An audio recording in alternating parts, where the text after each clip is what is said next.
Hello, I think I'm live. Am I live? Yes, I am. Hope so. Yes. Hi, everyone. This is week 3, the last of the Better Periods YouTube series. And for those of you who, as you jump in, please ask me any questions that you have in the chat and I will answer them because I don't really have a huge amount of stuff planned that I wanted to talk about this time because I think we covered a lot of background info in weeks 1 and 2. Um, so, any questions that you have, just pop them in the chat and I will get to them. Um, I'm trying to think if there's anything else. Yeah. Just let me know if you got any questions in the chat and I will go through them one by one. Um, I think the only thing I wanted to say outside of answering any questions there might be is about what happens after you've significantly improved your periods and then uh things get worse. Like what's the biggest triggers for that, at least that I've seen. And definitely like EMFs are huge in that regard, especially if you have a long history of more complicated period problems, like if you have endometriosis or adenomyosis or fibroids that you've got rid of and then they come back. Because a lot of people ask me, well, once I do all of this stuff, is it going to be gone forever? And the answer is if you keep it up, right? Because our lives don't look anything like what they would have looked like as human beings not that long ago. So we're constantly chasing the nature. We're constantly chasing and trying to be as close as possible to that. And the more problems we have, the more particular we have to be. Whereas other people around us, it might seem like, they just can do almost anything and they don't really notice the cost because we were born with a higher error rate than they were. Like I know for me, I've had so many problems that I've had to overcome that I'm never mind the fact that I believe that being vegan or vegetarian for a long period of time makes you more sensitive to EMFs. You don't have as much fat, and especially if you have a long history of that like I do, if I go in a bad environment, like if I'm going to an event and I end up triangulated by 3 towers in the hotel room, I know that within the next 24 hours or so, I'm probably going to experience something, spotting, something out of the ordinary, cramps, whatever. It's going to happen if I'm in an environment like that.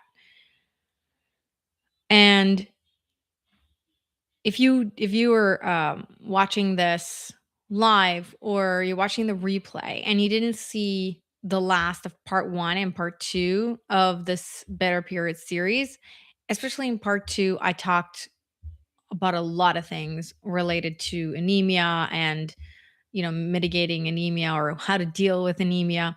And I think first of all, I made a mistake when I was talking about one of the caves. I named them the wrong name. So if you go back and look at that, my apologies. And when it comes to anemia, there is one other thing, and that's that you don't want to exercise.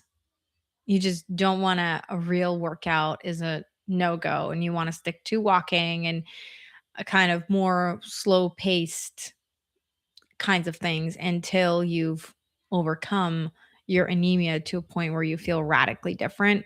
And hopefully your labs reflect it as well. But anyone who's jumping on, welcome. If you have any questions that you want me to address related to periods or menstrual cycles or anything like that, just pop it in the chat and I would be happy to answer it.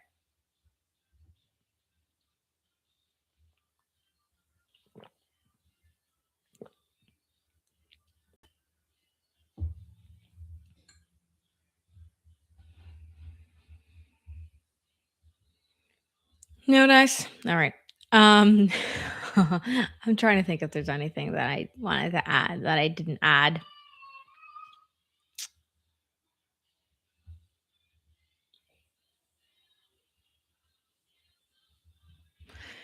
Uh, Food. I didn't really talk about like steak, liver, or anything like that um, for bad periods. And I have definitely done probably my top choices. I personally don't like liver that much, so I only really eat chicken liver. My top choices are definitely chicken liver or like a pate of some kind that has, really good ingredients. Um, Clams and oysters, but I actually recommend that if your periods are really bad, almost like fast or do like a modified, like very light food on the first couple of days when things are bad and heavy and stuff like that, because it seems to, for a lot of people, help with the symptoms, pain, and reduce the heaviness as well. So I actually like to load up prior to my period. So, more oysters, more steak, um, maybe some liver if I'm doing that, clams, things like that. And then I still eat very light on my period. So it'll look like a much smaller breakfast. I'll still time breakfast with sunrise like I always do, but it won't be those that 50 grams of protein and fat like I normally do. It'll be much smaller. And then I don't usually eat lunch anyways, but typically unless I didn't want to eat really anything in the morning, if I have some lunch, highly unlikely, but it'll be something small, like a rabbit food style thing. And then for dinner, again, I'll make sure like the critical thing here is if you're trying to fast on your period, meaning you're consuming less food to reduce pain and heavy bleeding, you want to make sure you're not snacking because you weren't able to eat enough, maybe because it was too uncomfortable. And then you find yourself 2 or 3 hours later wanting to eat. That's like, no, that's going to make things worse. So you want to make sure you eat just enough and you're leaving that gap, 4 to 5 hours is typically what it is. And then you're having your last meal that 4 hours before bedtime, always before sunset and all that. Um, Again, just I see people popping in, so if you've got any questions, pop them in the chat. Um, and I also, if you are not autoimmune, I do like to recommend spicy food, like adding chili pepper and a good quality hot sauce or something like that to your meals, whatever it is that you're able to eat on your period. And technically, I don't, I wouldn't eat a lot of carbs, right? So even if it's in season and you're like, I don't know, you only want sweet potatoes and vegetables or something like that, I would just be careful with that because it's easy to feel crappy. And then it's kind of like, think of it, you are in a certain extent depleting deuterium on your period. So if you are going to be eating more carbs, it can temporarily help you feel better, right? Because when you deplete deuterium too fast, you feel like garbage. But then you are making things not worse, but definitely sort of worse, depending on what you're eating, and not better, that's for sure. And if you tolerate chocolate, I'm a big fan of 90% chocolate, and I eat tons of it all the time. I just love chocolate. There are people, though, who are, like, oxalate toxic or whatever, and they just can't eat chocolate, and if that's you, you probably know it already because you can't handle it. Otherwise, there's benefits to chocolate. I'm not an anti-chocolate person. I'm definitely pro chocolate. Um, I think the other thing I didn't go over is probably dairy. I have a different take on dairy. for periods. I know I was told way back in the day when I was perusing through all the naturopaths and functional medicine doctors, I think every single person was like, "Oh, no, don't eat dairy. Oh, you can't eat dairy. Don't eat dairy. You have to go off dairy." And, as somebody who was vegan for, I don't know, somewhere between 7, 8, 9, I don't remember exactly, years or so. It was a long time. I can promise you that cutting out dairy did not help me. Now, of course, it's very different what I was eating then versus if you were eating all of the good stuff, which I wasn't eating any of, and cutting out dairy. Some people don't tolerate it, but I think that the biggest issue with dairy, unless you have an autoimmune disorder, okay, is the dairy that you choose and how it's processed is a bigger deal than anything else. So I'm personally obviously a fan of raw dairy personally and anything A2, whether it's cow, sheep, goat, buffalo. I'm a fan of that. And in glass, because the act of processing dairy introduces all of these strange things like homogenizing fat is just such a weird process if you think about it, how it changes the particles.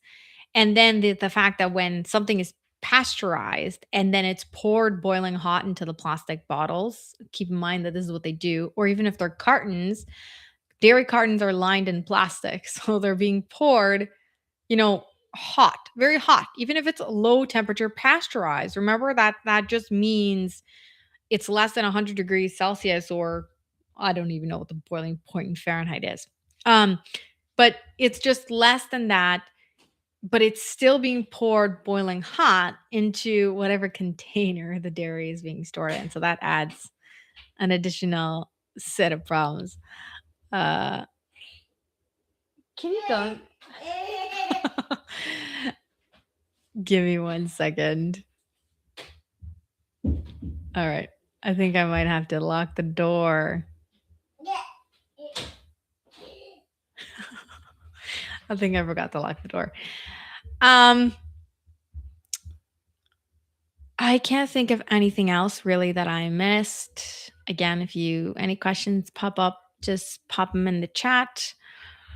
I think the biggest tips of the light tips were in the first Better Periods live I did. So the one that was dated for June 8th, where I talked about using light to tan your pelvis. Obviously, the sun's going to be best, but if you're in the dead of winter, there's other options. And then on June 15th, which was last week's Better Periods call, I talked a lot about anemia and how bleeding a lot makes you more leptin resistant, and how anemia is connected to the Earth's magnetic field. Because anemia basically means a couple of things. Obviously, depending on the type of anemia you have, but for most people related to periods, I'm going to assume that your anemia is because you have low red blood cells, like not enough blood and not enough oxygen in your blood, right? So your ferritin, so your iron stores have dropped, and then your oxygen carrying capacity of your red blood cells has also dropped. So anemia by default means there's something happening with your red blood cells, and because oxygen is such a critical piece of resolving anemia, and oxygen is responding to the magnetic field that you are creating inside your body and the magnetic field that you are perceiving through your connection or absence of connection to the earth, then that's going to have a huge effect on the resolution of your anemia. So anything you do to improve your ability to sense the earth's magnetic field, so blocking other things like grounding, mitigating EMFs in your home, and then anything you do to help your body's own production of a magnetic field, because everything that spins has a magnetic field. So think your mitochondria make a magnetic field, and you want to enable them to make a better magnetic field.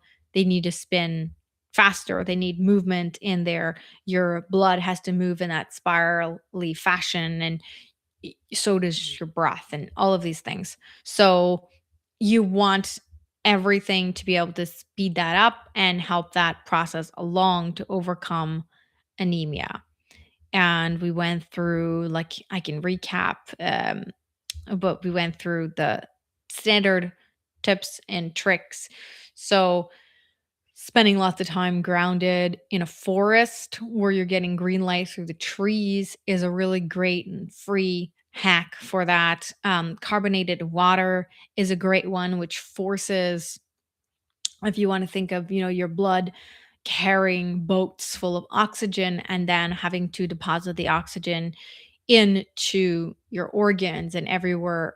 Everybody needs oxygen, right? So it's wandering around, and then those boats, they turn into prisons if you can't sense your magnetic field, if you have other issues, if you have lost a lot of blood, if there's like so many different factors that are affecting this. And then by drinking carbon dioxide in your water, you are forcing those prisons in the little oxygen carrying boats to open. And then your blood has to donate oxygen to your organs and has to increase the oxygen availability. And then you make a better magnetic field as a result of drinking the carbon dioxide. And um, the other trick that I shared, and you can listen to the full recording from June 15th, but the baking soda in water. And I drink 90% of my water as carbonated water. I was trying to test and see, without taking any deuterium depleted water on my return from my last trip to El Salvador, how long would I be able to maintain my results? I have the results of that experiment, and that's going to be another topic for a video that I'm doing this week. But um, I think I went through everything that I had in mind. So, if you guys have any questions, feel free to hop them in the chat. Otherwise, I'll probably perhaps sit here for a couple of minutes and see if there's anything that comes through. And then I will end the live if there's no questions. Like any questions related to periods, heavy bleeding, menstrual cycles, PMS, PMD, endometriosis. Any questions related to that are fair game.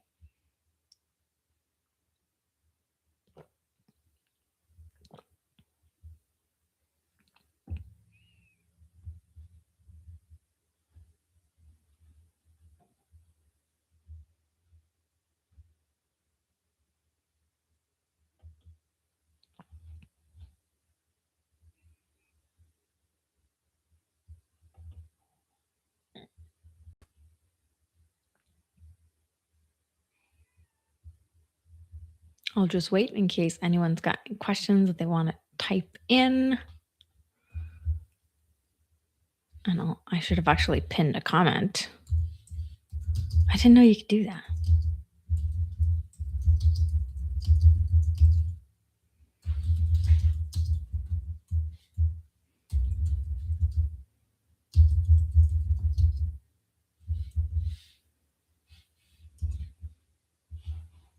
Let's see.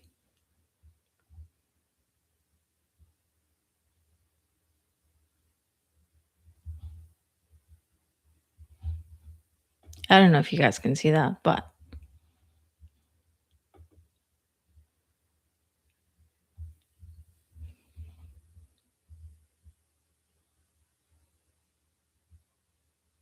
for some reason, June 22nd seems to be a more popular day, but nobody's got any questions.